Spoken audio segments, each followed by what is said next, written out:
¿Qué tal? ¿Cómo les va? Bienvenidos a la información. Comenzamos una nueva entrega de BTV Noticias en su edición central de martes. ¿Cómo le va, Estefanía? ¿Cómo anda? ¿Qué tal? Buenas tardes para todos y buen martes. Con mucha información para compartir con ustedes. Alguna noticia de último momento. Atención, les vamos a dar detalles en minutos nada más.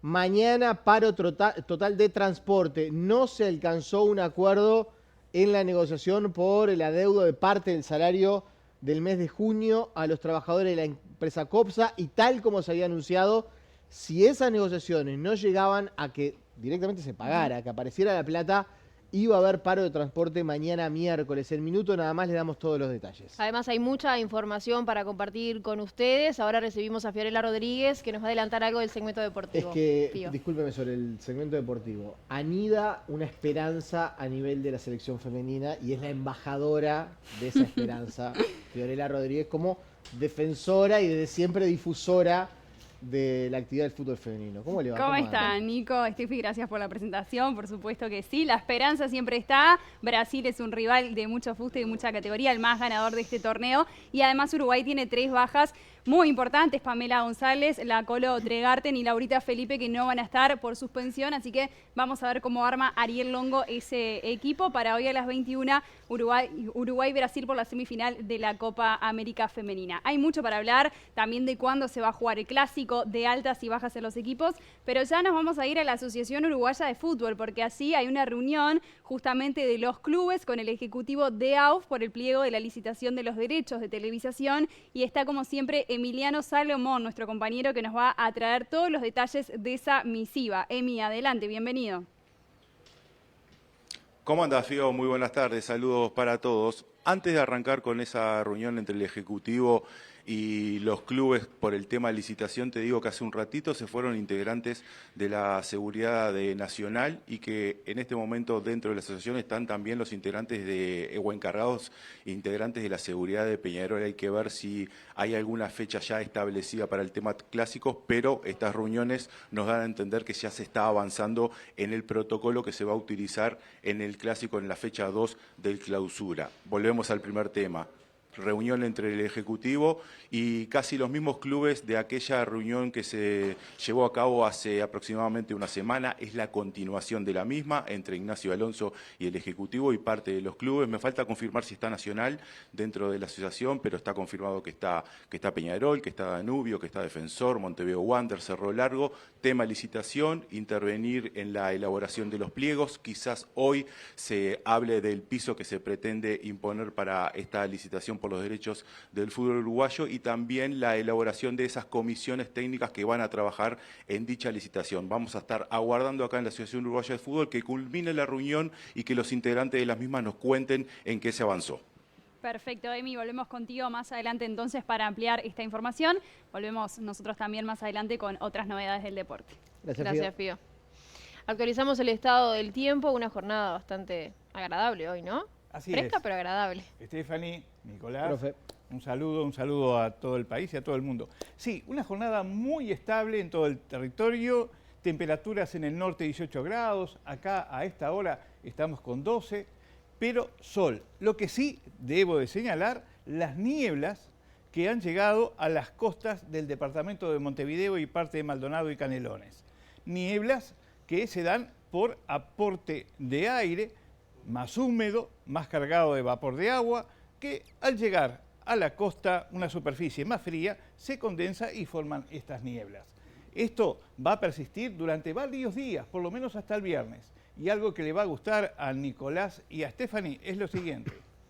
Hoy tuvimos sol, mañana tenemos sol, pasado mañana tenemos sol y tras pasado mañana tenemos alguna nubosidad y sin lluvias. Recién el viernes tenemos que sacar el paraguas, pero de esto les voy a informar al final del informativo. Muy Gracias, bien. profe. Gracias, Que profe. pasen bien. Antes de los titulares, otra información de último momento. Le voy a pedir a la producción, al control, si puede poner en pantalla el comunicado que acaba de emitir en conjunto la Cancillería con el Ministerio del Interior. Esto, insisto, es información de último momento. El Ministerio del Interior y el Ministerio de Relaciones Exteriores mantuvieron diversas consultas con interesados y expertos nacionales e internacionales sobre la nueva versión de pasaportes uruguayos confirmando que la misma se encuentra en concordancia con la normativa vigente de la Organización de Aviación Civil Internacional, la OACI. Desde que esa nueva versión fue instrumentada el pasado 16 de abril, no se recibió ninguna comunicación oficial de no aceptación de los nuevos pasaportes, documentos que están siendo utilizados por la ciudadanía desde entonces, sin inconvenientes, para ingresos por motivo de turismo a Europa y el mundo. A pesar de ello, dice el comunicado, 2 países han reportado dificultades para el estampado de visas de larga estadía. Las consultas mantenidas con esos 2 países, tanto en Montevideo como a través de las embajadas en esos destinos, permitieron determinar que es necesario mayor tiempo para que los mismos se pronuncien definitivamente sobre la nueva versión del pasaporte. Y acá viene lo importante, la comunicación de parte, insisto, del Ministerio de Relaciones Exteriores y del Ministerio del Interior. Y decidieron que a partir del próximo 1 de agosto se volverá a utilizar la versión del pasaporte previa a los cambios introducidos el 16 de abril en el entendido de que es internacionalmente válida y reconocida. En el interín se continuará consultando a las organizaciones internacionales competentes, el sistema político nacional, la sociedad civil y otros actores relevantes para que la futura adecuación del pasaporte cuente con su aprobación, no discrimine debido al instrumento que otorga la ciudadanía uruguaya y asegure la movilidad, preservando al mismo tiempo la imagen y fortaleza de este documento que es internacionalmente reconocido por su seguridad y confiabilidad. Los pasaportes emitidos entre el 16 de abril y el día de la fecha serán reemplazados en forma gratuita a través de un sistema escalonado que priorizará a quienes tengan previsto viajar al exterior próximamente, presentando documentación que así lo demuestre, y para ello las mismas deberán remitir como único medio de comunicación al correo electrónico rrpp@dnic.gov.uy adjuntando el comprobante de viaje, termina el comunicado. Lo importante para pasar en limpio, desde el 1 de agosto los pasaportes que se emitan van a borrar esto de, o sea, van a volver a tener el lugar de nacimiento de la persona. Es decir, puede ser ciudadano legal uruguayo, nacido en Pakistán, y va a decir nacido en Pakistán. Eso para los pasaportes del próximo jueves 1 de agosto. Para los pasaportes entre el 16 de abril y el 1 de agosto se da un periodo de priorizar el reemplazo gratuito de los pasaportes emitidos para aquellas personas que vayan a viajar y que necesiten cambiar el pasaporte. Tienen que comunicarse, y esto me parece que es importante, reiterarlo, a la dirección rrpp@dnic.gov.uy para hacer el trámite, insisto, sobre todo esas personas que no deben ser tantas, me imagino, que tengan que regularizar su pasaporte, pero sí estarán estos jóvenes que iban a estudiar a Francia y a Alemania, que necesitaban rápidamente una regularización de esta situación. Muy bien, ahora si les parece repasamos los titulares más destacados a esta hora. Varios jerarcas departamentales han mantenido reuniones en Torre Ejecutiva en reclamo por mayor presupuesto para sus administraciones. Mañana se reúne el Congreso de Intendentes y se espera un acuerdo. Móvil en vivo. El residencial de Santa Lucía, donde se produjo un incendio que dejó a una persona de 63 años fallecida, no tenía ninguna habilitación, según informó la ministra de Salud, Cristina Lustenberg. En su columna de análisis, el director de la empresa Factum, Eduardo Botinelli, aborda el diagnóstico y el comienzo de los diálogos por la seguridad pública. La Intendencia de Montevideo reclama más de $12 millones a ANCAP por tasas de instalaciones mecánicas y eléctricas en la refinería de La Teja.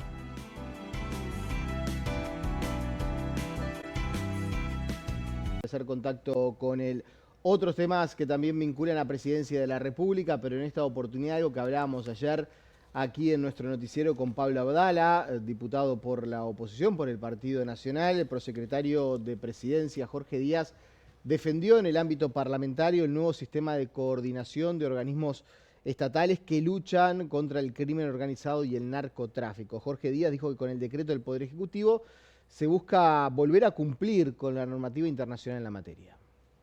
Nosotros lo que estamos proponiendo en el proyecto de ley es regresar al sistema anterior y eliminar el sistema de la debida diligencia simplificada que se aprobó en la LUC, porque entendemos, no solo nosotros lo entendemos, sino que Gafilat también lo entiende, de que no cumple con los estándares internacionales exigidos. Eso es una posición del gobierno que se ha manifestado claramente en el proyecto de ley, lo hemos dicho hoy durante el debate, y obviamente será, como corresponde, una discusión del Parlamento de si efectivamente se aprueba o no esta iniciativa legislativa que nosotros hemos presentado.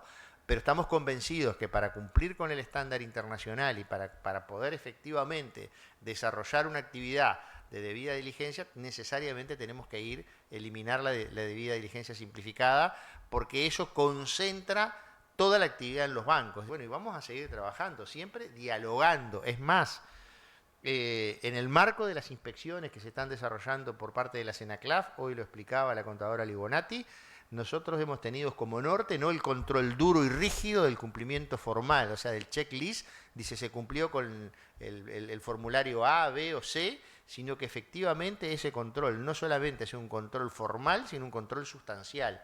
Quizá importe más la percepción del riesgo de la actividad que se desarrolla, el control sustancial, que un mero control formal. Los controles formales se pueden aprender, se pueden realizar, se pueden corregir.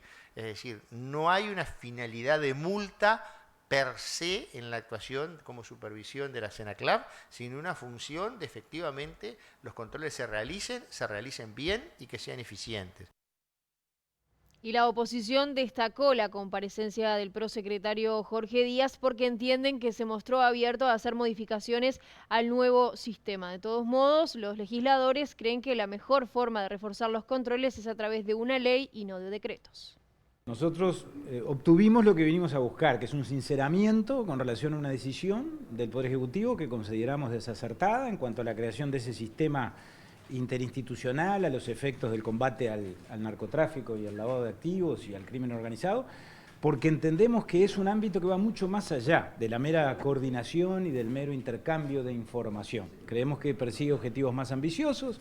Yo creo que esta instancia dejó demostrado eso, que debió haberse además aprobado por ley la creación de un sistema de estas características, como ha sido tradición en el país y como a mi juicio corresponde en función de lo que establece la Constitución de la República, escapa al control parlamentario porque funciona en presidencia, pero destaca un aspecto positivo o una resultancia positiva. Nosotros reclamamos, y el doctor Díaz dijo que estaba de acuerdo con relación a eso, la posibilidad de que el tema se revise, de que lo podamos discutir, volver a discutir, de que eventualmente, si llega a formalizarse, que todo indica que se va a formalizar el diálogo sobre seguridad de carácter multipartidario, que este tema pueda estar, y que eventualmente, si nos ponemos de acuerdo, podamos introducirle modificaciones a este sistema, a este decreto, eventualmente trabajar en algún proyecto de ley, de manera tal que señalo eso como un aspecto favorable, positivo. Para nosotros lo mejor hubiese sido encararlo por el lado del Parlamento. ¿Para qué? Para también que existan mucho más controles. Y eso es un poco lo que nos preocupa más, el tema de la concentración de poder y, en definitiva, no es por ir en contra del prosecretario Díaz, pero también lo vivimos en Fiscalía cuando hubo una concentración de poder importante por parte de él cuando era fiscal general. Cambiamos de asunto. Un hombre de 63 años murió y otras 3 personas debieron ser trasladadas a centros asistenciales después de un incendio ocurrido en un hogar de larga estadía, un residencial en la ciudad de Santa Lucía, departamento de Canelones. El fuego inició en la madrugada de este martes en un residencial de ancianos ubicado en la localidad de Santa Lucía, departamento de Canelones. Al momento de la llegada de los bomberos, el incendio se encontraba generalizado y varios residentes habían sido rescatados previamente. Según detalla el parte de bomberos, en el lugar se encontraban alojadas 17 personas, de las cuales 15 eran residentes mayores. De las instalaciones se logró rescatar a un hombre de 90 años que debió ser trasladado por intoxicación por humo. Además, el personal policial trasladó a un hombre de 46 años con quemaduras y signos de intoxicación y a otro de 29 por dificultad respiratoria. En el interior del establecimiento, los efectivos ubicaron a un hombre de 63 años ya sin vida. El incendio afectó 3 habitaciones y provocó el colapso parcial del techo. Vamos a tener reuniones para seguir trabajando en el tema del control de todas las casas que tenemos, ¿no? Pero bueno, en este caso puntual, que sabemos la casa está acá, que es una casa que estaba controlada, que era muy reconocida, pero bueno, las cosas pasan, no sabemos y ni vamos a abrir ningún juicio sobre eso porque nosotros no nos corresponde hasta que no bomberos y los que están a cargo de la investigación lo hagan. Ningún lugar escapa a veces porque están trabajando con condiciones que a veces no son las que tendría que tener, y bueno, es un tema de la sociedad, un tema de que tenemos que tratar de unificar criterios entre todos, y bueno, y que los prestadores, las casas de medio camino, como bueno, todos los que están trabajando en esta área, debemos de sentar en una mesa grande y conversar. Desde el Ministerio de Desarrollo Social se está recabando información al respecto del caso y coordinando interinstitucionalmente. Hasta el momento no se han expresado sobre la situación del centro. Y la Fiscalía se encuentra investigando las causas de este incendio que terminó con la vida de este hombre de 63 años. Escuchamos la palabra de la fiscal a cargo de la investigación, Irene Penza. Primariamente lo que nos consta es que no tenía habilitación de bomberos, sin perjuicio de que eso está todavía investigándose. Hay un montón de actuaciones que fueron solicitadas por la Fiscalía, de los cuales los informes todavía no los hemos recibido, por eso que sería un poco apresurado afirmar cuestiones que todavía no he tenido la certeza mediante los informes correspondientes. De la observación primaria que mismo pude realizar en estos momentos, surge que el inicio del foco estaría en una de las habitaciones, en una de las piezas, donde efectivamente se encontró el cuerpo de la víctima. Por supuesto eso lo va a corroborar bomberos, que son los técnicos, son los especialistas. Surge a simple vista que el fuego o el mayor daño provocado por el mismo se concentra en esa pieza, y bueno, después el resultado de los análisis los voy a tener cuando bomberos me pueda brindar el informe. La Fiscalía lo está trabajando conjuntamente con el Departamento de Homicidios. Las primeras actuaciones las realizó la seccional policial segunda de acá de Santa Lucía. Todo eso durante la madrugada, y en el mediodía de hoy la Fiscalía decidió derivar el caso para homicidios, entendiendo que hay una muerte, hay 3 lesionados y que bueno, no sabemos, inclusive uno de ellos está en estado delicado, por lo tanto lo vamos a trabajar desde ese lugar. La ministra de Salud, Cristina Lustenberg, confirmó que el residencial no tenía ningún tipo de habilitación y a su vez también informó que se está en vías de cerrar una institución que está en similares condiciones en el departamento de Colonia. Ninguna habilitación, ni por parte de bomberos, ni había iniciado ningún trámite con el Ministerio de Salud Pública. Nosotros estamos trabajando con las competencias que son mixtas entre el Ministerio de Salud Pública y el Ministerio de Desarrollo Social. Estamos trabajando con la Dirección General de Coordinación, ¿se acuerdan lo que pasó en el Centro de los Murales en Tacuarembó? Así que estamos actualizando el relevamiento, haciendo visitas por parte de las direcciones departamentales de salud. Solo en Colonia hay 128 establecimientos de larga estadía y estamos haciendo un plan que permita anticiparnos y detectar estas situaciones. Para eso el rol que tiene la ciudadanía es muy importante. Siempre preguntar si tiene la habilitación por parte del Ministerio de Salud Pública o comenzó los trámites para los familiares o las personas que sean estas personas dependientes, pero sabemos que es un problema, sabemos que estamos trabajando en este tema, así que por ahora... En lo que va del periodo, ¿han logrado poder clausurar alguno de estos establecimientos irregulares? Sí, hemos, les digo, clausurado uno que eran en condiciones infrahumanas, con cualquier vulneración de los derechos humanos en las afueras de Tacuarembó. Ahora vamos a hacer el cierre de un centro, lo acabo de firmar, en una localidad del departamento de Colonia, así que estamos haciendo una vigilancia activa entre el Ministerio de Salud Pública y el Ministerio de Desarrollo Social.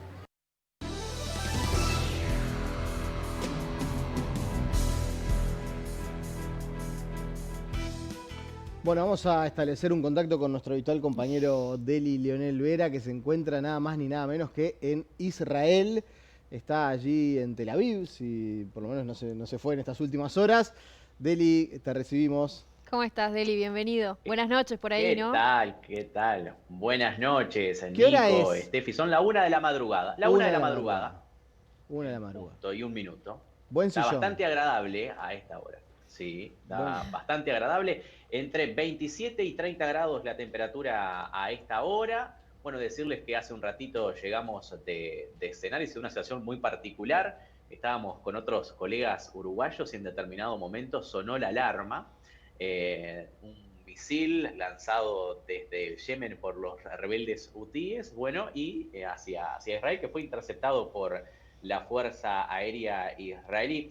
Lo que quiero contarles es la naturalidad con la que se actúa, pese a que es un conflicto, ¿no? En medio de un conflicto bélico. Estábamos comiendo con los colegas y en determinado momento nos llega una notificación a través de las alertas, porque eso es una de las cosas que se pide cuando llegamos aquí a Israel, bajar la aplicación de las alertas de misiles y automáticamente te dicen dónde quedan los shelters, se les denomina así a estos búnker donde la gente busca refugio a la hora de activarse una alarma. Y dijimos, bueno, tenemos 10 minutos después de ese aviso para, si se confirma o no, ahí comienzan a sonar las alarmas y tenemos 1 minuto 30 para acercarnos a los denominados shelter. Bueno, y 1 minuto 30 ustedes dirán que es muy poco tiempo, la verdad que yo pensaba lo mismo y les quiero decir que en menos de 30 segundos, cuando sonaron las alarmas, efectivamente nos trasladamos, nos levantamos y fuimos todos los colegas hacia el búnker junto con las otras personas que también estaban comiendo y decirles la naturalidad con la que se da esa situación muy particular, la gente muy hospitalaria, muy solidaria también, no quiere decir que haya empujones, y bueno, lo mismo que pasa en los hoteles, en los restaurantes, también pasa en los hoteles, o por ejemplo puede ser que en alguno de estas recorridas nos agarre el sonar de una alarma y nos tengamos que trasladar a cualquier lugar, ¿no? Estar compartiendo quizás con alguna persona que no vimos en ningún momento y estar todos juntos hasta luego cuando pasa esa alarma, después de 2 o 3 minutos, cuando nos avisaron de que no representaba ningún peligro, que las fuerzas aéreas israelíes habían interceptado este misil, y decirles que la vida continuó, seguimos todos cenando, medios raros porque era una situación que se nos presentaba y que solamente veíamos a través de las redes sociales o de los testimonios, y bueno, nos tocó vivirla aproximadamente hace 3 horas. Nada más. Y bueno, y eso es parte, Nico y Steffi, y a los televidentes, parte de la premisa con la que venimos con otros colegas, al menos mi caso, ¿no? Venir y contar, poder ver, poder observar, poder vivir qué es realmente cómo la sociedad acá israelí está, pese a estar viviendo situaciones complicadas en la Franja de Gaza, estar viviendo situaciones complicadas con Irán, como fue la guerra de los 12 días que cubrimos también en BTV Noticias, con el conflicto también en Siria, cómo la economía del país, cómo la gente sigue llevando adelante su modo de vida. Así que esa es una de las premisas que hemos traído y que creo que estamos también tratando de llevar adelante con esa gente que se nos acerca, y también preguntarles, no más allá saliendo quizás de lo que es meramente político, uno puede estar de acuerdo o no con el signo político que está de turno ahora en Israel, pero cómo la gente vive y cómo le toca lidiar con este tipo de situaciones. Deli. Una de las cosas muy pintorescas, sí, Nico, decime. No, terminá y después te hacemos alguna pregunta sobre cómo se está viviendo esta situación ahí, pero contanos lo que terminabas narrando. Ahí está. Antes de meternos bien estrictamente en lo político y en los conflictos bélicos, decirle que, bueno, la ciudad aquí en Tel Aviv, donde nosotros nos encontramos, me llamó mucho la atención la gente que se mueve quizás en medios de transportes eléctricos, como son los monopatines eléctricos. Es un caos también poder trasladarse en ómnibus, en trenes, quizás en las van en las que se trasladan las personas que recorren lugares turísticos, pero bueno, apuestan a eso de la tecnología, apuestan a eso de la innovación, que les iré contando a lo largo de nuevas ediciones de BTV Noticias desde aquí, desde Israel. Decime, Nico. No, ¿qué impresiones te quedás, o por lo menos de la gente con la que podés conversar, cómo están viviendo esta situación que obviamente no se inició ahora, ¿no? Viene de larga data, uno podría poner como mojón el 7 de octubre de 2023, pero ¿cómo están viviendo la situación que les ha tocado vivir estos últimos meses, estas últimas semanas? Bueno, todos coinciden, Nico, que el 7 de octubre del 2023 fue un punto de inflexión en la vida de los israelíes, cuando los terroristas de Hamas irrumpen en la zona allí de Gaza, próximo a Gaza, con este festival de Nova y secuestran a 251 personas y matan a una cantidad, a miles de personas cercanas a las 3.000. Y bueno, y a partir de eso todo lo que se ha desencadenado que nosotros ya hemos narrado en BTV Noticias. Pero lo que sí la gente tiene claro es que los 50 rehenes que actualmente están secuestrados por Hamás, que de ese porcentaje, de esos 50, 20 están con vida, 20 efectivamente están con vida, tienen que volver a casa. Pero el tema es, ¿a cambio de qué?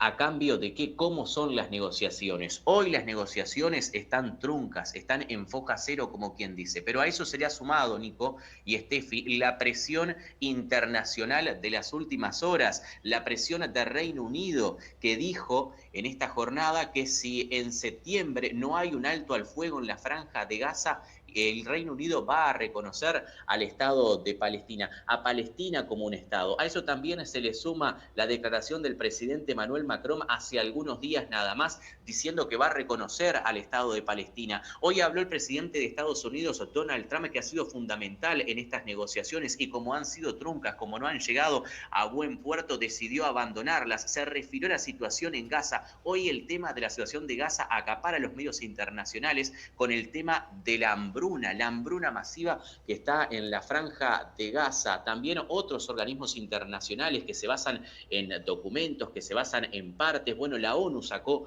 un comunicado diciendo que la hambruna es brutal. Entonces, como que los países europeos, Nico y Steffi, de alguna manera comienzan a presionar de forma internacional a Israel para que concrete un alto al fuego. El 80% de la ciudadanía israelí está de acuerdo con que no haya más guerra. Pero el tema es, la pregunta es, ¿a santo de qué? ¿O cómo tiene que ser, se tienen que dar las cosas para que haya un alto al fuego? Israel dice que no va a negociar con terroristas y bueno, y es muy difícil que jamás deponga esa actitud. En cuanto a la hambruna, los medios internacionales que están dando a conocer este tipo de situaciones a través de imágenes, a través de una imagen de un niño que también circuló en las redes sociales. Bueno, ¿qué es lo que dice Israel a todo esto? Israel niega estas acusaciones, dice que no es así, que la ayuda humanitaria, que el alimento está ingresando a la franja de Gaza y que es el propio grupo terrorista Hamás el que secuestra los alimentos y que los revende y que utiliza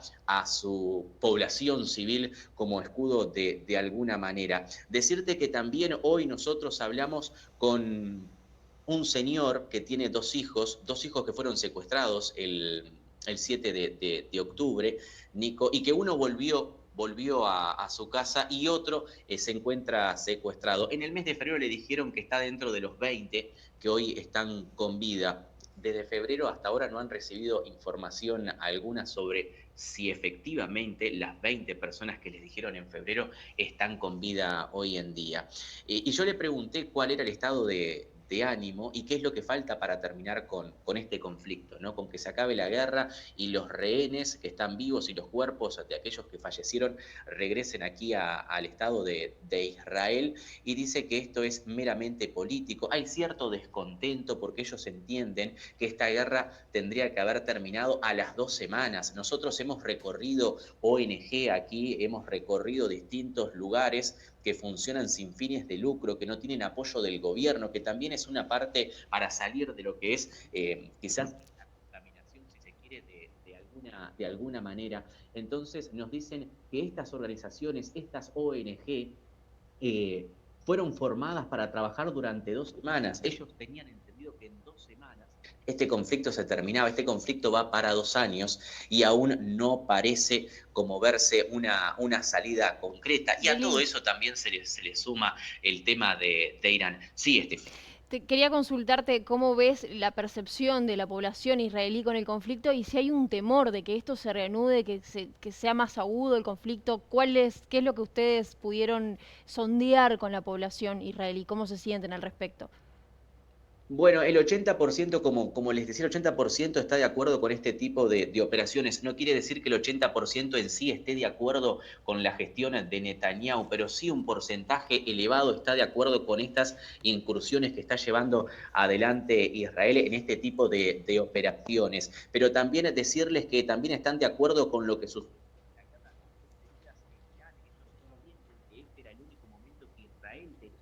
como Estado para desarmar nuclearmente a Irán en esta guerra de los 12 días.